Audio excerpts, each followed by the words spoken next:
The next day at dawn, after warning my companions of our imminent departure, we all meet near the stables of the village of Dagwar. Gedra arrives with a smile on his face, surprisingly lively for his age. He is accompanied by my parents, who have come to say goodbye, cautious but in a good mood. Nothing grandiloquent in this short round trip of barely a few dozen kilometers. Just our horses, our weapons, and the 5 of us to escort Gedra to his village. There he must recover the famous hidden key, the one that would reveal the pieces of the puzzle leading to the lost tomb of the creator of the mythical way of Valamir, a road crossing the steppes for hundreds of kilometers, connecting our kingdom of Buldum to the passage of the Gorges of Echoes in the far east, before crossing the mountains of the Great Devourers to reach the Kudrapak Empire, the most powerful on the continent. My companions, they did not expect to leave for such a seemingly innocuous object, which they still don't know. I refrain from saying it. I prefer to see this object with my own eyes before explaining its importance to him. Even if I trust Gedra, I still know him too little.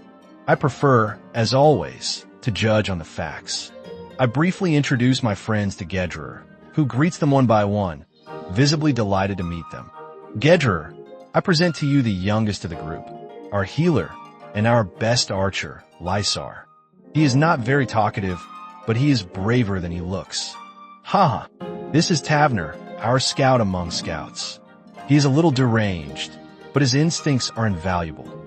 He and his pet eagle are our eyes and ears at all times. And then we have Eldar, noble in heart and mind, who will stop at nothing, but who also spends a little too much time polishing his armor and doing his hair, in my opinion, haha. And finally, this is Corver, the eldest of the group. He's the only one of us who's ever fought in the south of our kingdom. He has many stories to tell, but don't ask him for jokes, or he won't stop. Haha, he's always there when things get heated. We can all count on his courage and experience. Guys, this is Gedra. He's the one I told you about last night. He's the one we're going on this mission for today. I'll tell you more later. Lysar clears his throat and glances at his boots.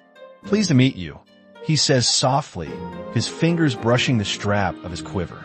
Tavner sniffs and nudges him. He says it like he's reading from a will. Relax, Lysar. You don't need to impress him with a speech. He smiles at Gedra. But I suppose I should warn you. He's the only one here who won't hit me for it. Eldar raises an eyebrow in a soft voice. Tavner, some of us prefer diplomacy to elbowing, even in the field. He glances at Lysar and adds dryly, and a little subtlety goes a long way. Corver laughs softly, leaning on his spear. Diplomacy, subtlety. Bah, let the kid learn the hard way. I, on the other hand, will gladly show you. He winks at Tavner, who rolls his eyes and smiles. Lysar clears his throat again, glancing at Tavner with a subtle smile. I won't hit you for this, Tavner, but I could train your eagle to peck at your backside while you sleep if necessary. He laughs softly. Gedra beams with pleasure and nods enthusiastically. You've assembled a fine troop, Kaler. I'm honored to ride with such capable companions. You chose well. He pats your arm in a fatherly voice. Don't worry, my boy. I'll give you the details soon enough. But first, let's go. Your parents step forward and exchange a brief goodbye. Favor places a hand on your shoulder and squeezes it reassuringly. Safe travels, my boy. We'll guard the village while you're gone. Your mother kisses your cheek and whispers, be careful and protect Gedra well. With a final nod, the group mounts their horses. Gedra climbs onto the mare you lent him, a sturdy, grizzled beast, perfectly suited to his needs. He appears ready, his impatience barely contained. To the northwest, my village awaits you, and with it, the first step of your great adventure, he declares, his eyes shining with excitement. After a final goodbye to my parents, we set off leisurely along the small dirt road that runs alongside the river. We pass only a few farmers and hunters leaving for their daily work. The sun is slowly rising. About 6 hours of driving await us. Fortunately for us, the late winter storm that hit our region has passed. And even though we've exceeded our initial objective by about 4 days before leaving to join the Royal Army to begin our reconnaissance mission on the road to Valamir, our delay won't have any real impact, as many Buldum will take much longer to arrive than us, especially those coming from the west or south of the kingdom. It obviously takes time to gather enough men and resources for such a project, and they need us. Let's not forget that. According to Tavnar, we'll be there in less than 6 hours. Now we just have to follow the Dhalmar River northwest to reach the village. From Jedrir, Drimar. Oddly enough, I've never had the chance to go there. Does anyone know this village besides Jedrir, of course? Tavnar shakes his head, his eagle perched on his shoulder, observing the surroundings with a keen eye. I've never been there, never heard of it. It's tiny then, if it's not even on our maps.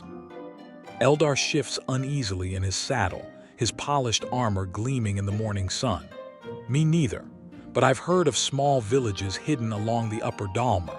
The people there tend to keep to themselves, isolated, secretive people. Lysar speaks softly. I seem to remember a merchant mentioning Drimar once, said it was tucked away in the woods near the river. Apparently, there's not much trade there. Korvar grunts, adjusting his grip on his spear. Yeah, well, that's what happens when you're too far from the main roads. You end up being forgotten. Gaidrir laughs, his eyes sparkling. Ah, but that's exactly why I love this place. Quiet, peaceful, and special in its own way. He smiles to himself, lost in thought. I turn my head to Gaidrir, who is riding beside me. A perfect place to hide secrets, isn't it, Gaidrir? Laughs.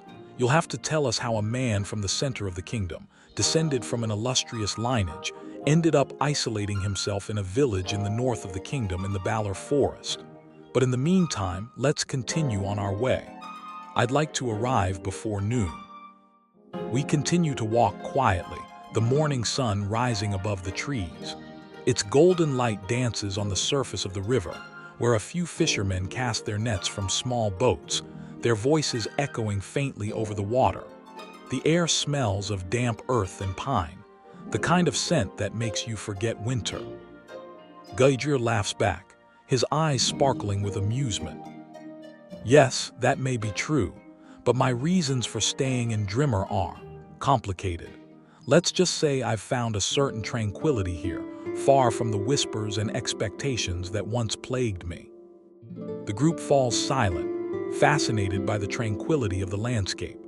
The birds sing soft melodies, and the sound of flowing water creates a soothing hum. You notice Lysar watching Gaidrir closely, his brow furrowed. He opens his mouth, hesitates, then closes it, visibly curious. As planned, we reach Drimar around noon. The small village stretches across a clearing north of the Balor Forest, which our two communities share. To reach it, an old wooden bridge spans the Dhalmar River. We dismount, the steady sound of hooves gradually fatting beneath the creaking of planks. Our arrival doesn't go unnoticed. In this hamlet of barely 1,000 souls, strangers can be counted on the fingers of one hand. A few faces turn, surprised, suspicious. Some recognize Gedrir, a brief nod, a whisper exchanged, but no one speaks. Only curious glances accompany us to the square. I decide to stop at the tavern before heading to Gedrir's house.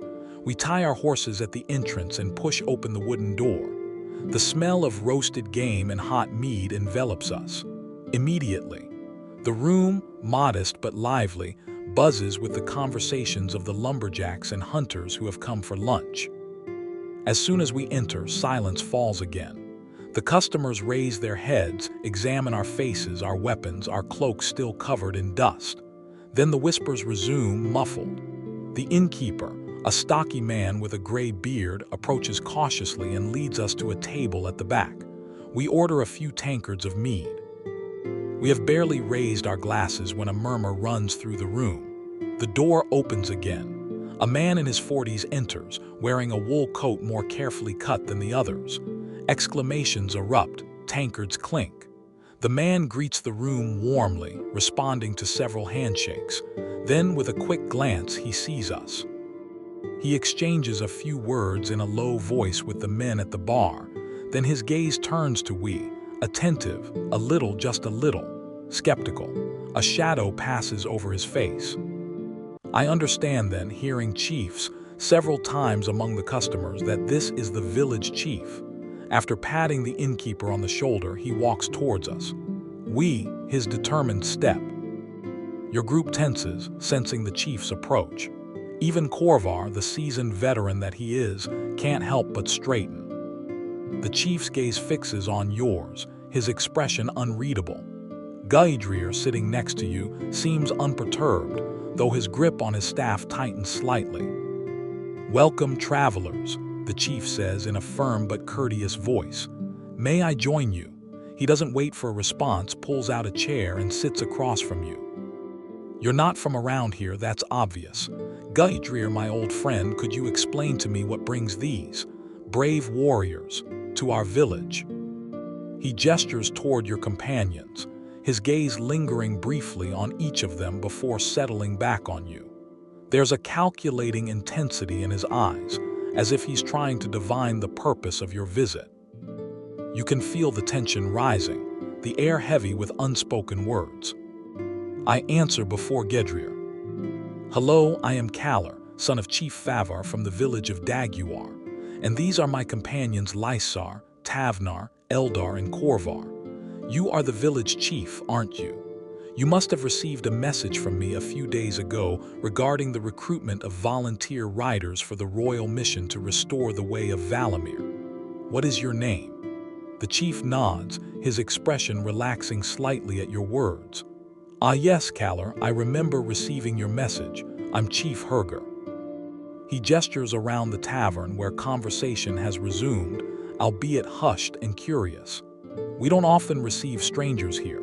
Your presence raises questions, as you can imagine." Herger's gaze falls on Gaidrir, who gives him a reassuring nod. Turning back to you, the chief continues. "I take it your visit isn't limited to recruiting riders. Although I admit your timing intrigues me. What brings you here now, when the restoration of the way is still a long way off?" His tone remains polite but inquisitive, seeking clarification without being aggressive. The other customers seem to be listening, while trying not to appear too conspicuous. Not knowing what Gaidrir has revealed, I prefer to let him answer this time. Gaidrir clears his throat and leans forward slightly. He glances at Chief Herger, who nods subtly, allowing him to speak freely. "I invited Kalar and his companions here, Chief, for personal reasons. It's not related to the recruitment efforts per se, just a favor really, a debt to a friend." He pauses, clearly choosing his words carefully. "I've known Kalar's father, Favar, for years, and, well, Kalar has shown remarkable character. I've sought his help, and his discretion. There's something I must share with him, something important, that's all." The chief narrows his eyes, watching Gaidrir closely. He seems to sense that the story is more complex, but he doesn't press the issue, for now. I notice that Gaidrir isn't comfortable with lying, which reassures me about what he revealed to me last night in Daguar. To avoid Chief Herger's questions, I stand and place a friendly hand on his shoulder. "It was a pleasure meeting you, Chief Herger, but we'll leave you. We have work to do before leaving for the way of Valamir in a few days, as you can imagine." Chief Herger gives a thin smile, his eyes narrowing slightly. He's not entirely convinced, but he doesn't press the issue further. Leaving soon is a wise decision. The restoration of the way will not wait. May fortune favor your journey, Kalar, and your friends. He stands, his movements deliberate. Before turning away, he adds, "If you need anything during your stay, don't hesitate. Just be mindful of our customs. Drimar is a small village, and we like things simple." With that, he returns to the bar and exchanges another glance with Gaidrir. The villagers around you start to murmur again, some relieved, others still wary. Gaidrir sighs relieved, then stands and gestures toward the door. "Shall we go? My house isn't far." Outside, the sun beats down hard, casting long shadows across the square. We feel the weight of the village watching us, sensing that something else is happening beneath the surface.